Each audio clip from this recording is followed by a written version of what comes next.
女孩每天都要和不同的兽夫睡觉，可却没有一个兽夫敢有怨言，只因女孩的父亲实力强大，这5个雄性皆是被父亲强掳过来滴血绑定的，而女孩仗着伴侣兽印对自己的保护，每天对5个兽夫非打即骂。兽夫们对女孩深恶痛绝，发情期宁愿自爆而亡，也不愿跟女孩有任何身体接触。我穿越而来时，手里还拿着滴血的鞭子，视线里首先撞进的是一头及肩的银灰发丝。那银灰发的主人正跪在地上，暗红色的眸子掀起时，黎月感觉心脏像是被毒蛇的獠牙攥住，那是双淬了冰的眼，里面翻涌着不加掩饰的恨意。这就停手了，今天的力气用完。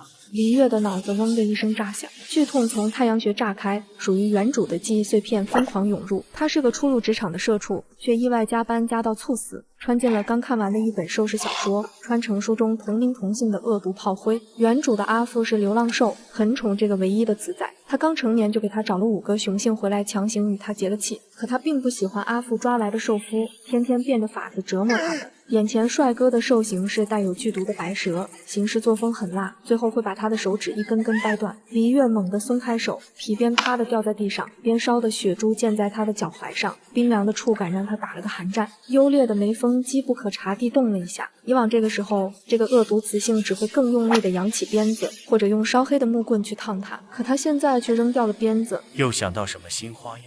别说话！黎月打断了他的话，他需要时间消化这惊悚的现实。兽氏雄性等级由弱到强分为赤橙黄绿青蓝紫，而原主的阿父是紫阶蝎兽，在兽氏等级金字塔顶端，正因如此，才能强行抓来这5个天赋异禀的雄性给他当兽夫。可按照小说剧情，阿父这次外出给他找兽夫，再也回不来了。而阿父死后，这些被折磨到极限的兽夫会集体反抗，他们冒着反噬的风险弯掉伴侣兽印，5个本该暴毙的雄性却凭着一股狠劲活了下来，最后用比原主残忍100倍的方式将他分食殆尽。想到书里描写的断指之痛，黎月的指尖瞬间冰凉。他不能死，尤其不能死得那么惨。黎月强迫自己直视那双暗红色的眸子，声音尽量平稳：“起来吧。”怎么想换个花样折磨？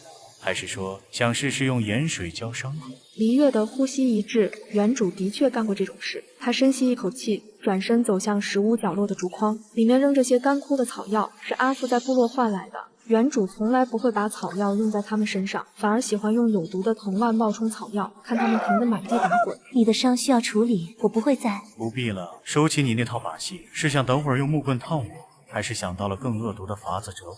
他忘了，原主的暴虐已经刻进了这些人的骨子里，任何一点反常的举动都会被当成是新的折磨手段。就在这时，石屋外传来窸窸窣窣的脚步声，3个身影出现在山洞门口。走在最前面的是银白色长发的思琪，作为黄阶祭司的仙鹤兽人，本该气质出尘，但此刻神色憔悴，身上布满了烧伤的痕迹，那是原主用烧红的木棍烫出来的伤。红发赤狐池玉紧随其后，那张本该妩媚妖娆的脸，被从眼角延伸到下颌的刀疤破坏的狰狞可怖。这是怎么了？怎么不继续疼优劣了？最后是个身材高大的雄性，是狮子兽人近野。黎月的目光在他们之间转了一圈，心脏沉得像灌了铅。明明是风格迥异的4个顶级帅哥，他却没有半点欣赏的心思。5个兽夫来了4个，兰溪呢？你这么快就忘了？昨天你说你想看看把人鱼的鳞片拔掉埋到沙土里会是什么样子，你让我们把它埋到山上去了呀。兰溪5个兽夫中唯一一个海族兽人，弯掉伴侣兽印后会一寸寸划烂他身上的皮肤，因为他让他承受了对人鱼来说极其可怕的拔鳞之痛。他看着眼前这4个浑身是伤的雄性，又想起拔掉鳞片的兰溪。怎么又在想新的玩法？不如一次性都用出来。黎月猛地抬头，迎上他的视线。他知道现在说什么都没用，但他必须做点什么。优劣，你去把兰溪带回来，我有话要说。优劣像是听到了什么笑话，低低的笑出声。黎月，你又想玩什么把戏？一个一个折磨已经不够，要5个一起。我们谈个条件，如果你们答应下来，我会和你们解气。这话一出，思琪垂着的眼睫颤了颤，池玉脸上的笑容僵住了，近野攥紧的拳头发出咯咯的轻响。优劣的笑声也停了，死死盯着他，像是在判断这句话到底可不可信。优劣和近野出门去找兰溪了，池玉和思琪在山洞中等着。黎月觉得尴尬，背对着他们，打量起这个山洞，洞壁被打磨得相对平整，地面铺着厚厚的干草，上面叠着7、8张不同种类的兽皮。那个紫阶流浪兽虽然常年在外，却把唯一的雌仔照顾得无微不至。黎月走到陶罐中盛满的清水前，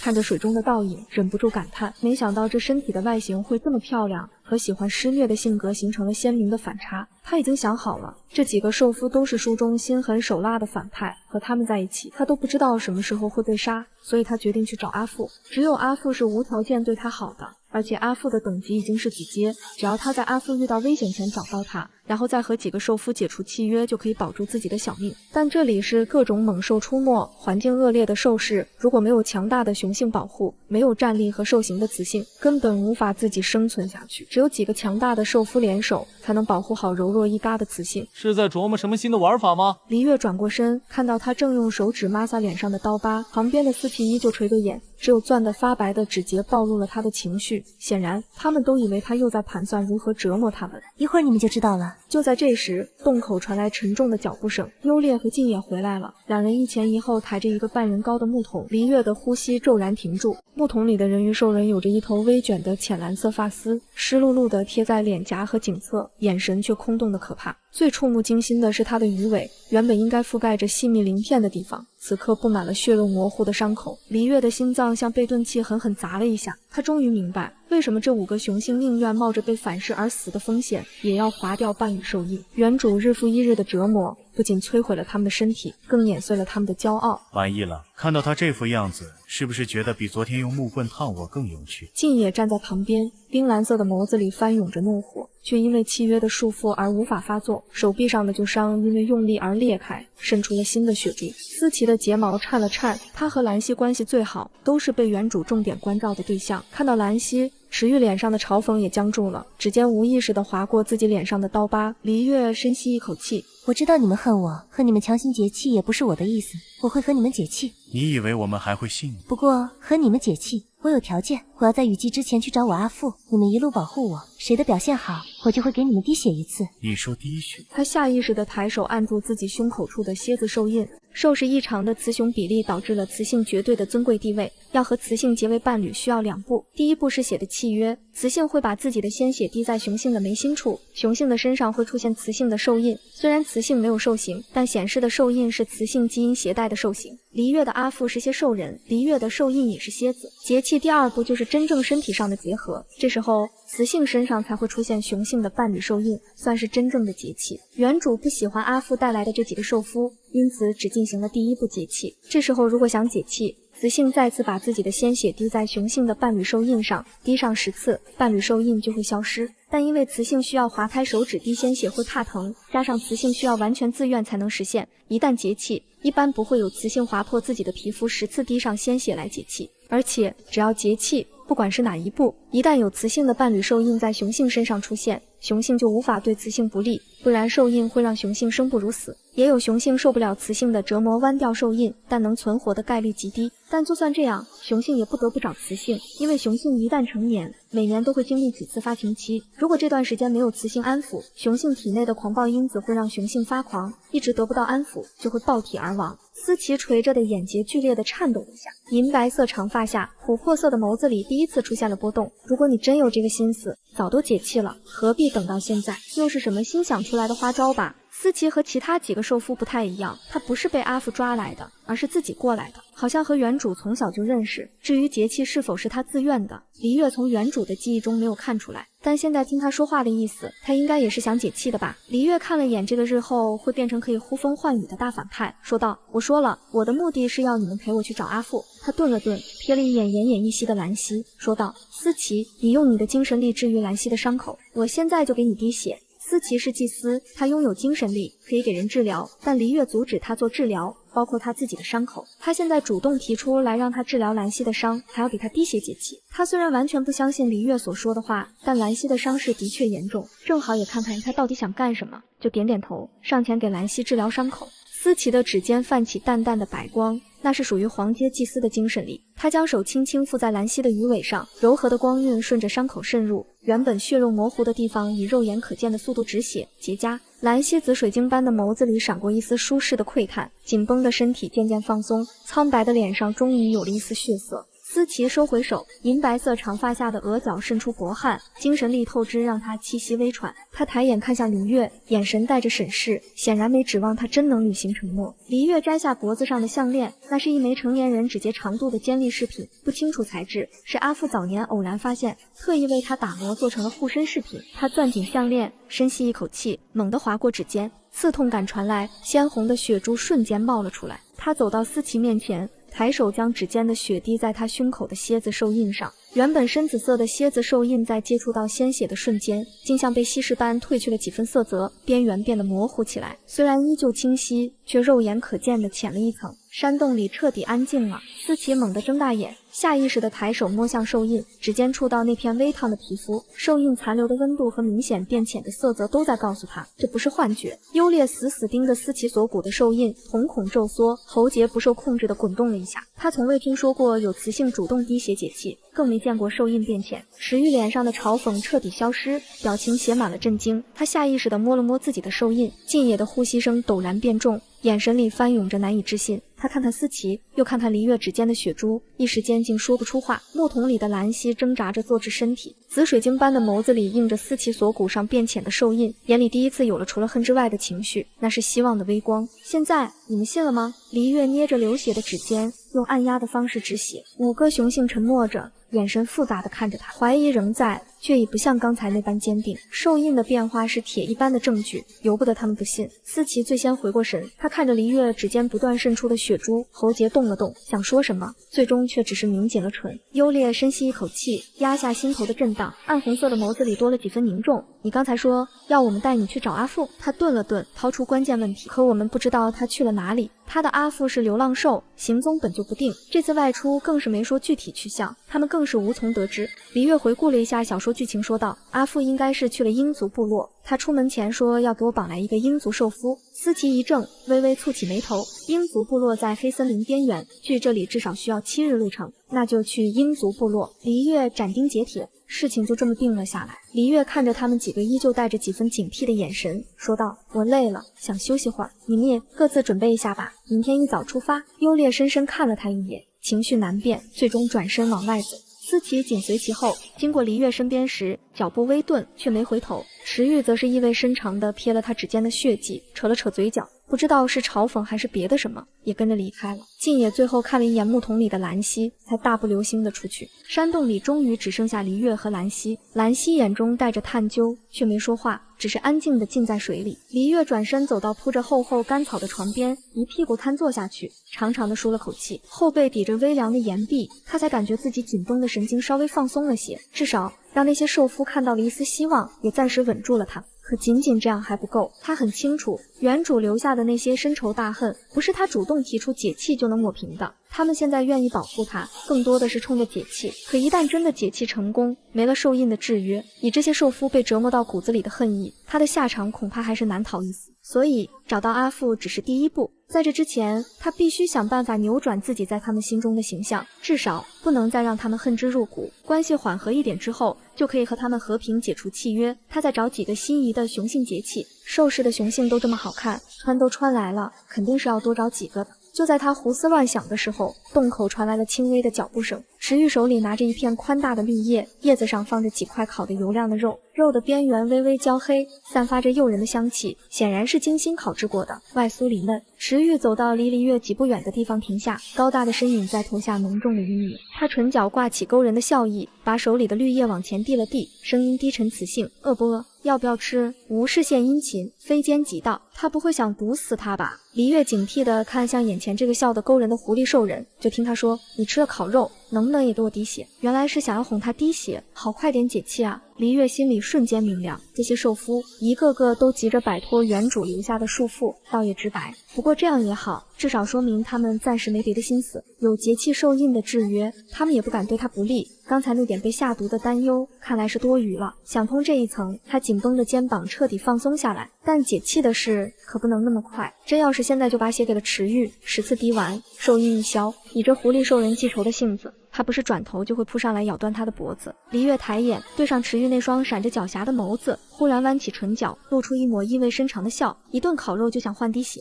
池玉脸上的笑容僵了一下，随后带上果然如此的讥笑。那你想怎样？黎月慢悠悠地晃了晃手里的烤肉。这样吧，你给我做5顿饭，顿顿像今天这样用心，我就给你滴一次血，怎么样？他本是随口开的条件，并没指望黎月真的会答应。5顿饭换一次滴血，50顿饭就可以解气了。池玉的眼睛瞬间亮了亮，片刻后语气里带着几分谨慎地问道：“你说的是真的？你敢对兽神发誓吗？在这个世界，兽神是至高无上的存在，不得欺骗。对兽神发誓是有制约效果的。”黎月心里盘算了一下，50顿饭撑到找到阿父，应该是绰绰有余了。他毫不犹豫地举起右手，朗声道：“我黎月对兽神起誓，只要池玉为我做满5顿饭，便给他滴一次血解气，绝不反悔。”话音落下的瞬间，池玉的眸子里瞬间迸发出狂喜的光，池玉的笑容都真心了不少，把手里的绿叶往前递了递：“快吃吧，凉了就不好吃了。”黎月这才拿起一块烤肉塞进嘴里，外酥里嫩的肉质确实不错，可嚼了2口就皱起了眉，一点味道都没有，淡得像白开水。怎么没放盐？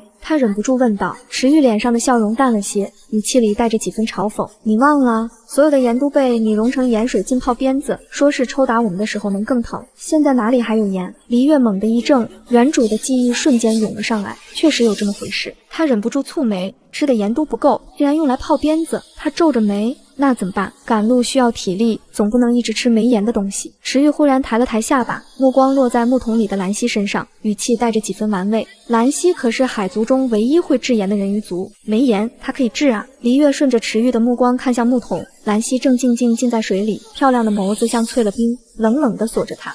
兰溪正静静浸在水里，漂亮的眸子像淬了冰，冷冷地锁着他。他的鱼尾在水中轻轻摆动，露出的鳞片边缘还泛着淡淡的红。黎月心头微沉，思琪的治疗虽让伤口结痂，可那些被生生拔掉的鳞片，此刻还留着一个个浅坑，能不能重新长出来都是未知数。论恨意，兰溪恐怕是几个雄性里最浓烈的，但眼下没别的办法。黎月深吸一口气，走向木桶，微微俯身，尽量让语气听起来平和：“兰溪，你能帮我治盐吗？不会让你白辛苦，我也给你滴血解气。”兰溪的目光在他脸上扫过，许久都没吭声，只是鱼尾摆动的幅度大了些，溅起细碎的水花。黎月心里犯嘀咕，从被阿父带到这里起，兰溪似乎就没开过口，难道他是哑巴？他下意识看向他的手臂，寻常雄性兽人手臂上都会有兽环，不同颜色代表着实力等级，可兰溪的手臂光洁一片，半点印记都没有，这就奇怪了。阿父虽疼他，却从不是只看脸的性子，怎么会找一个没兽环的雄性给他结气？黎月回忆了一下小说情节，兰溪后来成了能掀翻半片大陆的大反派，在海域没有任何对手，怎么现在连兽环都没有？他见兰溪依旧没反应，便想着算了，强求也没用，转身就要走。你说的是真的吗？一道声音突然在身后响起，清润的像山涧流过玉石，带着点水纹般的微颤，明明是问句，却柔得像羽毛拂过心间。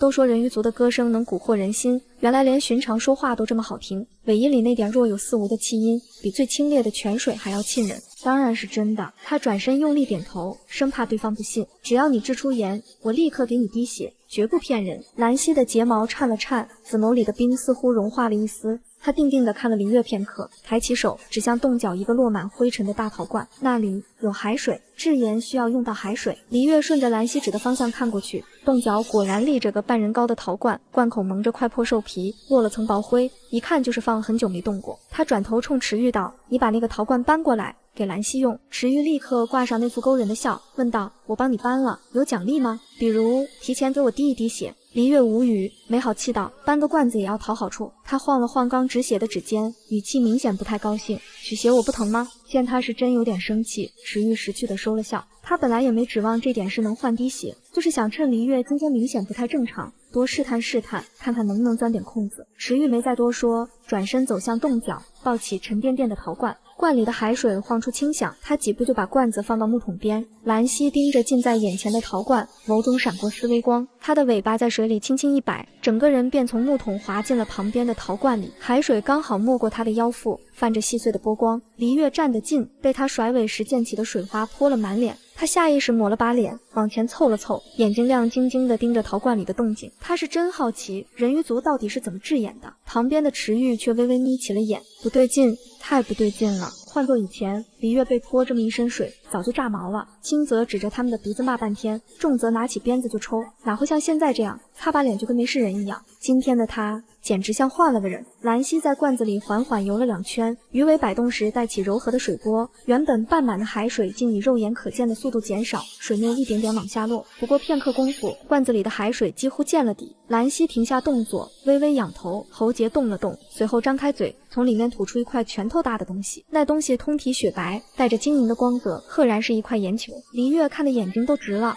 这就是人鱼族的制盐术。可这盐是从他嘴里吐出来的，还能吃吗？他脑子里刚闪过这个念头，就想起刚才那块没滋没味的烤肉，肚子很诚实的咕噜叫了一声。管他怎么来的，有盐总比没盐强。黎月立刻伸出手，盐给我。兰溪却没动，只是低头看着他，紫眸里没什么情绪，语气清润却带着不容置疑的坚持。你先给我滴血，我就给你。虽然他已经看过黎月给思琪滴血和为了池玉给兽神发誓，但他吃过太多次亏，早已不信他的口头承诺。黎月也知道他不会轻易相信，咬了咬牙，拿下项链，再次划开刚结痂的伤口，给他滴血。血珠落在兰溪胸口的蝎子兽印上，那深紫色的印记像被清水冲淡的墨，以肉眼可见的速度浅了一层，边缘晕开淡淡的粉。兰溪的睫毛剧烈地颤了颤，紫眸里像是投进了火星，瞬间炸开细碎的光。他盯着胸口那抹浅下去的紫色，喉咙发紧的发不出声，指尖下意识抬到半空，却又猛地顿住，像是不敢触碰这突如其来的真实。黎月真的给他滴血了，只要再滴上9次，他就可以完全摆脱节气兽印的制约。他指尖抵着兽印边缘，眸色亮了一瞬，但也仅仅一瞬，又重新暗淡了下去。就算滴了1次血，还需要滴9次才能完成解气。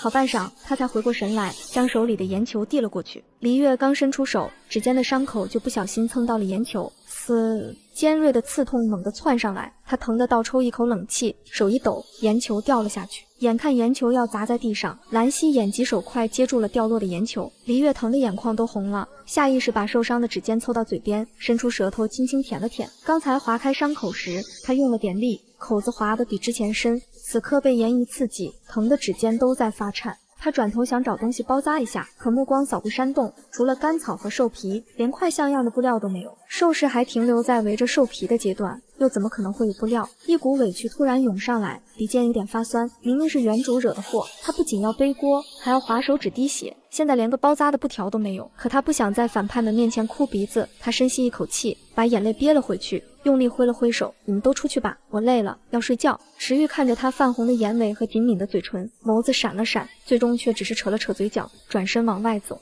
娇贵的雌性2次划开手指滴血，第2次划开时伤口还挺深，可他却没向他们发脾气，他到底在打什么主意？兰溪把盐球放进平常装盐的小陶罐中，鱼尾变成了双腿，走出了山洞。山洞里很快又恢复了安静，黎月蜷缩在兽皮上，捏着受伤的手指，偷偷抹眼泪。黎月望着洞顶粗糙的岩石，指尖的刺痛还在隐隐作祟，心里那股委屈像潮水般涨了又落。他当然知道他们恨他，那些被盐水浸泡的鞭子，被生生拔掉的鳞片，桩桩件件都刻进他们的骨子里。可那些事真的跟他没关系啊。他不过是个倒霉的穿越者，凭空接了个烂摊子，却要替原主承受这滔天的恨意，连划开手指后都找不到块像样的东西包扎。就在这时，脖梗上的项链突然烫了起来，像是揣了块烧红的炭，热度顺着皮肤往骨头缝里钻。黎月吓了一跳，下意识地抬手去摸，指尖沾着的血珠刚好蹭在了项链的尖头上，一阵轻微的震颤从项链传来，他的意识像是被一只无形的手猛地拽走，眼前瞬间被一片白茫茫的雾气笼罩。这是哪里？黎月试着动了动意识，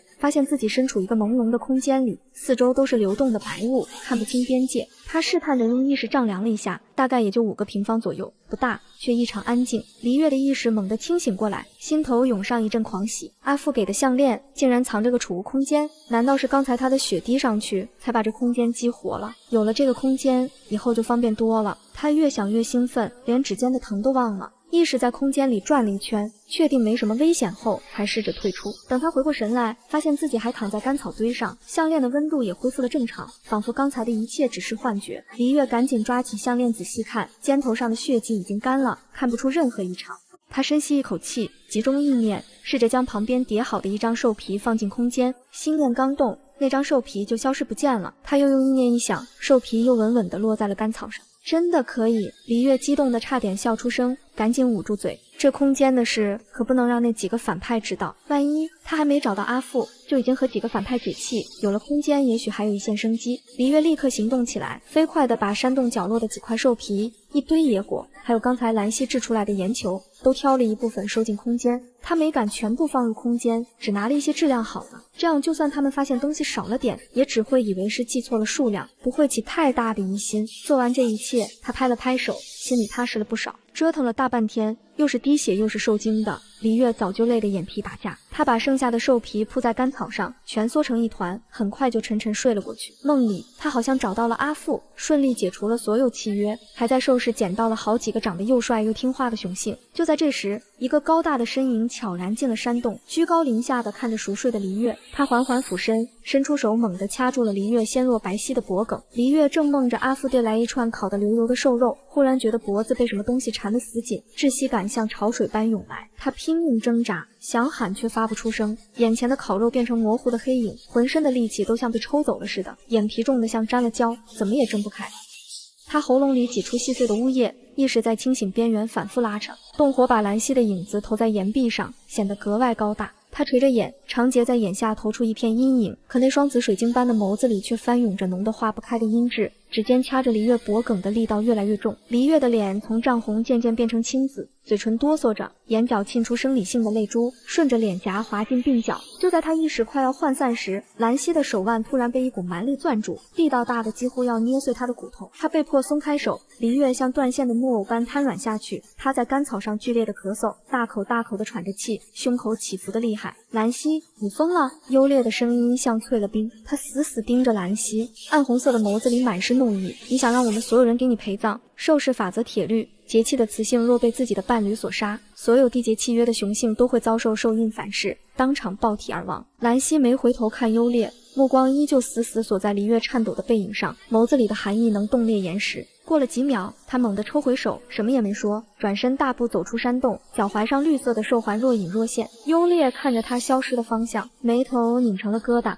他能理解兰溪的恨，那些被拔掉的鳞片，那些日日夜夜的折磨，换作是他，恐怕也会失控。可今天的黎月确实和平时不太一样。他转过头，看向还在咳嗽的黎月，他显然还没完全清醒，大概是兰溪刚才动用了精神力，让他现在混沌里，眼尾挂着的泪珠还没干，沾了点干草屑，显得格外可怜。优劣的目光落在他搭在身侧的手上，那道被项链划开的伤口还张着，边缘泛着红，格外刺目。他沉默了几秒，不知怎么就蹲下身来，他从怀里摸出一小把晒干的止血草，这是思琪之前给他的，他一直没舍得用。优劣把草药塞进嘴里，细细嚼碎，苦涩的味道在舌尖蔓延。他伸出手，动作有些僵硬地抬起黎月的手，将嚼烂的草药敷在他的伤口上。草药的清凉让黎月瑟缩了一下，喉咙里发出细微的哼唧。优劣的动作顿了顿，随即撕下一块相对干净的兽皮，小心翼翼地缠在他的指尖，打了个结。做完这一切，他看着自己沾了草药渣的手，忽然觉得有些不自在，猛地站起身，转身走到洞口，背对着黎月，像尊石像般守着。山洞里只剩下黎月平稳下来的呼吸声和火堆偶尔爆出的噼啪声。黎月是被喉咙里的干涩洋溢弄醒的，刚一睁眼就感觉脖子像是被钝器碾过，一动就牵扯着密密麻麻的疼。他撑着身子坐起来，想喊一声水，说出的嘶哑嗓音让他自己都吓了一跳。他倒抽一口冷气，下意识摸向脖颈，指尖触到一片滚烫的肌肤，还带着些微肿起的触感。怎么回事？黎月踉跄着走到盛水的陶罐边，俯身看向水面，浑浊的水里映出模糊的影子，只能看到脖颈处好像有点红痕，却看不清具体模样。大概是昨晚着凉了吧，他喃喃自语，伸手掬了盆水往脸上泼。在这缺医少药的兽市，感冒可不是小事，轻则头晕无力，重则可能拖垮身子。可一想到阿富可能正处在危险中，他就不敢耽搁。现在阿富是他唯一的靠山，不能因为一点感冒就耽误了行程。就算今天外面下刀子，他也得出发。他用清水简单漱了口，又抹了把脸，冰凉的触感让混沌的脑子清醒了些。抬手时，指尖触到一圈粗糙的兽皮，他这才发现昨天被划开的伤口已经被仔细包扎过，结了层薄薄的痂，草药的清凉透过兽皮渗出来，一点都不疼了。黎月愣住了，这是谁做的？昨晚他明明记得自己蜷缩着睡的，没听到任何人进来，难道是那几个兽夫中的一个？不管是谁，这种行为都该鼓励，一定要当场表扬，才会让他们对他好。虽然他知道他们对他好也不是真心的，但至少可以减少一点恨意。黎月定了定神，走到洞口，清了清依旧嘶哑的嗓子，扬声道：“你们都进来一下。”话音刚落，洞口就陆续出现了几道身影，思琪、优烈、池玉、静野，还有走在最后的兰溪。5个兽夫一前一后走进山洞，目光不约而同地落在他的脖颈上，眸色瞬间变得复杂。思琪的睫毛颤了颤，下意识攥紧了手里的草药包。池玉挑了挑眉，视线在兰溪和优烈之间转了一圈。静野皱着眉，冰蓝色的眸子里写满复杂，唯有兰溪和优烈，一个垂着眼帘，一个盯着地面，神色难辨。除了他们俩，另外3个兽夫交换了个眼神，显然从兰溪和优烈的反应里猜到了些什么。昨晚肯定出事了，而且多半和兰溪有关。黎月没注意到他们之间的眼神交流，笑着问道：“昨晚是谁做的？”山洞里静了几秒，看来黎月发现了，这是要找出罪魁祸首。之前就算他们没做什么，他都会找由头各种折磨他们。现在掐脖子这么大的事情，他不会想直接弄死他们吧？兰溪忽然上前一步，紫眸里带着破罐破摔的冷意，声音清润却透着紧绷：“是我。”他抬眼看向黎月，语气坦然：“你想怎么罚我都行，别牵扯其他人。”黎月被他这反应弄得一愣：“罚你？为什么要罚你？”他晃了晃包扎好的手指，笑容更真切了些：“你帮我处理伤口，我感谢你还来不及呢。这样吧，以后谁给我包扎伤口，累计3次，我就给谁滴1次血，怎么样？”这话一出，不仅兰溪怔住了，其他几个兽夫也露出了震惊的表情。他说的不是脖子上的伤口，而是手指的包扎。黎月看着几个兽夫脸上的震惊，不由得皱了皱眉。怎么回事？他提出的奖励不够吸引人吗？3次包扎换1次滴血，这可比池玉的5顿饭换1滴划算多了。按理说他们该眼睛发亮才对。他眨了眨眼，疑惑地看向兰溪：“你这是不想要这个奖励？”这话一出，几个兽夫才猛地回过神。思琪最先垂下眼帘，掩去眸底的诧异；池玉嘴角的弧度僵了僵，随即又勾起一抹玩味的笑。静野怔了怔，像是没反应过来这转折。不过很快他们就都明白了，黎月应该是没发现自己脖子上的掐痕，甚至都不知道自己被兰溪掐了脖子的事情。既然他没察觉，谁也不会傻到主动提起。兰溪松了口气，随即看了眼优烈，说道：“包扎的不是我。”所有人的目光一下子落到优烈身上，他暗红色的眸子动了动，迎上黎月疑惑的视线，往前站了半步，声音低沉：“是我。”黎月更猛了，转头看向兰溪：“那你刚才承认什么？”兰溪没解释，只是垂着眼帘，紫眸里情绪不明。他总不能说刚才以为他要追究掐脖子的事，怕牵连到其他人才主动承认吧？不管是谁，做得好就该赏。黎月很快抛开这点疑惑，看向优烈，认真点头：“包的确实不错，伤口都结痂了，这次算1次，再包扎2次就给你滴血。”优烈嗯了一声，没多说什么，只是指尖机不可察地拳了拳。池玉看着黎月的表情认真，应该没有说谎，立刻不干了，语气带着不满道：“凭什么？包扎3次就给滴血，我做饭要5顿，这也太不公平了。”他知道这句话说出来，黎月可能会发脾气，毕竟他质疑了他的决定。他说出这句话其实是带了点试探的，但也带着点侥幸。从昨天开始，他好像有点不一样了，想看看他到底想做什么。黎月想了想，解释道：“因为包扎要用到草药啊，优烈昨天给我用了止血的草药，草药珍贵，肯定是比烤肉难得到，所以包扎3次就会滴血。如果你想快点解气，你也可以帮我包扎，只要每个人的次数满了3次，我都会滴血。”池玉听完很是震惊，震惊的差点维持不住脸上的表情。他竟然没生气，换做以前，他敢质疑他的决定，鞭子早就抽过来了。他迅速敛去眼底的诧异，扯出惯有的勾人笑容道：“行吧，算你有理，我现在就去给你烤肉，别忘了，昨天算1次，算今天这顿就2次了。”不用了，黎月摆摆手，嗓子里的干涩感又涌了上来。他下意识咳了2声，我喉咙不舒服，吃不下烤肉，吃点山洞里的野果就行。兰溪站在一旁，闻言指尖猛地收紧，喉咙不舒服，他垂下眼帘，紫眸里翻涌着复杂的情绪。这分明是昨晚他掐住他脖颈的后遗症，他的脖颈应该是疼的，可他却没像以前那样歇斯底里的发脾气，拿鞭子抽人，反而还奖励了给他包扎手指的优劣。他到底在打什么主意？是新的折磨手段吗？先假意识好，等他们放松警惕，再用更狠的方式报复回来。兰溪想不通，只能死死盯着黎月的背影，试图从那抹纤细的轮廓里找出点破绽。黎月自然不知道他们心里都想什么，他只想赶紧吃完东西出发。他挥挥手，你们也去吃饭吧，吃完我们就出发，别耽误时间。他必须尽快找到阿父才行。这几个表面平和，心中不知弄死他多少回的反派们留在身边就是个大隐患。可在找到阿父之前，他还不得不和这几个反派周旋。他转身走进山洞里侧时，几个兽夫看着他的背影，一时都没动，直到那抹紫色长发背对着他们坐下来，他们才纷纷转身走出山洞，来到不远处的溪边。没人说话，只有溪水潺潺流淌的声音。他们彼此本就不熟，是被黎月的阿父强行绑到一起。若不是那道该死的兽印，他们这一生都可能不认识。此刻心照不宣地守着同一个秘密，气氛竟有些微妙的凝滞。思琪和兰溪的关系在几个人里还算不错的，还是思琪先开了口。他看向兰溪，银白色的长发被风吹得微动，语气平静却带着不容置疑的重量。我知道你恨他，但别再做那样的事了。兰溪的肩膀机不可察地颤了一下，他望着溪水里自己模糊的倒影，低声道：我知道，昨晚冲动之下，他差点忘了雌性若是死于伴侣之手，所有节气的雄性都会跟着陪葬。他不仅差点害死自己，还差点拖垮所有人。他好像是认真的，他说的解气或许不是骗我们的。思琪的声音轻了些，带着点不确定，却又透着一丝微弱的希望。兰溪抬眼看向他，眸中闪过一丝动摇。是啊，他也发现了，主动提出解气，给思琪滴血时毫不犹豫，对优劣的包扎给出明确奖励，甚至对池玉的质疑都耐着性子解释。这一切都和以前那个以折磨他们为乐的雌性判若两人。也许这次真能解气。这个想法让兰溪沉浸已久的地方忽然亮起一点细碎的光，就像深埋在海底的珍珠，终于透过厚厚的泥沙看到了一丝微光。池玉在旁边听着，没插嘴，只是用树枝拨弄着地上的石子，苍绿色的眸子里闪烁着算计的光。不管黎月打什么主意，只要能解气，别说做5顿饭，10顿他也认了。静野则看得简单，他摸了摸肚子，瓮声瓮气地说：先吃饭吧，吃完赶路，看看他到底打的什么主意。这话一出，没人反驳。黎月吃了几个山洞里的野果，就走了出来。几个兽夫应该也已经吃好了饭，正在外面等着他。黎月看了眼天色，朝阳刚爬上山头，便抬头问道：你们要用兽形赶路吗？思琪上前一步，银白色长发在晨光里泛着柔光。用兽形赶路，全力飞驰的话，7天能到阴族部落。你要是不急，我们可以保持人形不行。急，他当然急。黎月想也没想就摆手，他必须要尽快找到阿父，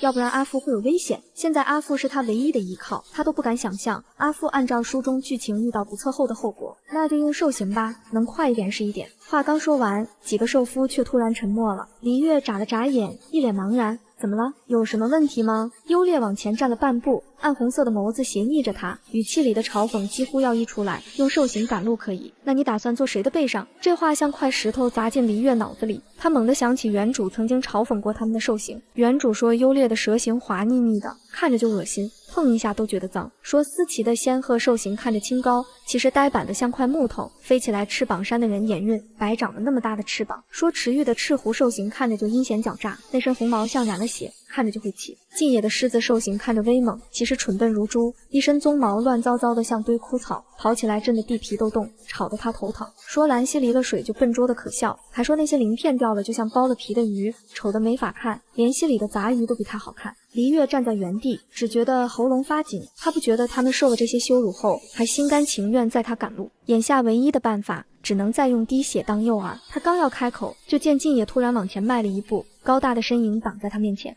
坐我背上吧，我的鬃毛长，你好抓。他的声音低沉，听不出情绪。黎月的眼睛瞬间亮了，没想到还真有愿意的，立即点头，生怕他后悔。好，我不会白做的，做2天我就给你滴一次血，绝不反悔。静野愣了一下，显然没料到他会这么大方，但在心里冷笑，压根就没有相信。等他坐上来，他可以故意颠几下，让他尝尝苦头。他可没忘记他之前是怎么嘲笑他的兽形的。你确定会滴血？静野的眸中并没有多少信任。黎月坚定地点头道：当然，明天你也让我坐你背上，明天晚上我就给你滴血。他知道，只有让他们看到实实在在的好处，才能慢慢化解敌意，要不然他可能都没法活着见到阿父。其他几个兽夫听到他的话，忍不住开始羡慕静野。早知道背着他赶路2天就能得到1次滴血，就先提出来了。毕竟背一个纤弱的雌性，对兽人雄性来说没有任何负担。黎月见静也没有意见，也松了一口气，转身进到山洞，背起了一个兽皮袋，里面装了一些东西。这兽皮袋是用来掩盖空间的，万一他要从空间里拿出东西，有个兽皮袋也好解释。黎月装好东西后，对山洞外的兽夫说道：其他人把山洞里的东西都带上吧，兽肉、兽皮还有盐都装起来。优劣、思琪和池玉应声走进山洞，很快就拎着几个鼓鼓囊囊的兽皮袋子出来。他们下意识清点了一下，总觉得兽皮和野果好像比昨天少了些，但也没多想，毕竟黎月以前也常发疯乱扔东西，说不定是他昨晚随手扔了些。兰溪则走到木桶边，鱼尾轻轻一摆，就将庄严的小陶罐卷起来，放进其中一个兽皮袋里，一切准备就绪。几个兽夫相视一眼，同时变成了兽形。优劣化作一条通体银白的巨蛇，鳞片在阳光下泛着冷光，身躯盘起来比水桶还粗，看着就让人发怵。思琪则变成一只洁白的仙鹤，翅膀展开足有2米宽，羽毛白得像雪，喙间泛着淡金，清高的像从云端下来的神鸟。石玉的赤狐兽形格外惹眼，一身红毛亮得像燃烧的火焰，尾巴蓬松的像朵大绒花。近野的狮子形态最是威猛，比寻常狮子大了1圈，黑色的鬃毛更是威武不凡。兰溪则维持着人鱼形态，鱼尾上的伤口已经结痂，但鳞片没有长出来，疤痕狰狞。黎月看着眼前形态各异的兽形，忍不住暗暗惊叹，不愧是兽世的雄性，兽形也这么好看。静野走到黎月面前，微微俯身，示意他上来。他的鬃毛虽然看着粗糙，触碰到指尖时却带着点柔软，意外的不扎人。黎月深吸一口气，小心翼翼地爬上静野的背，双手紧紧抓住他的鬃毛。抓好了，静野说道。黎月刚点头，静野就迈开步子，朝着黑森林的方向跑去。优劣在前面开路，仙鹤在空中盘旋警戒，赤狐则灵活地穿梭在林间，时不时叼起几颗野果扔进兽皮袋里。兰溪则暂时待在一个装了水的大木桶里，由优劣用尾巴卷着同行。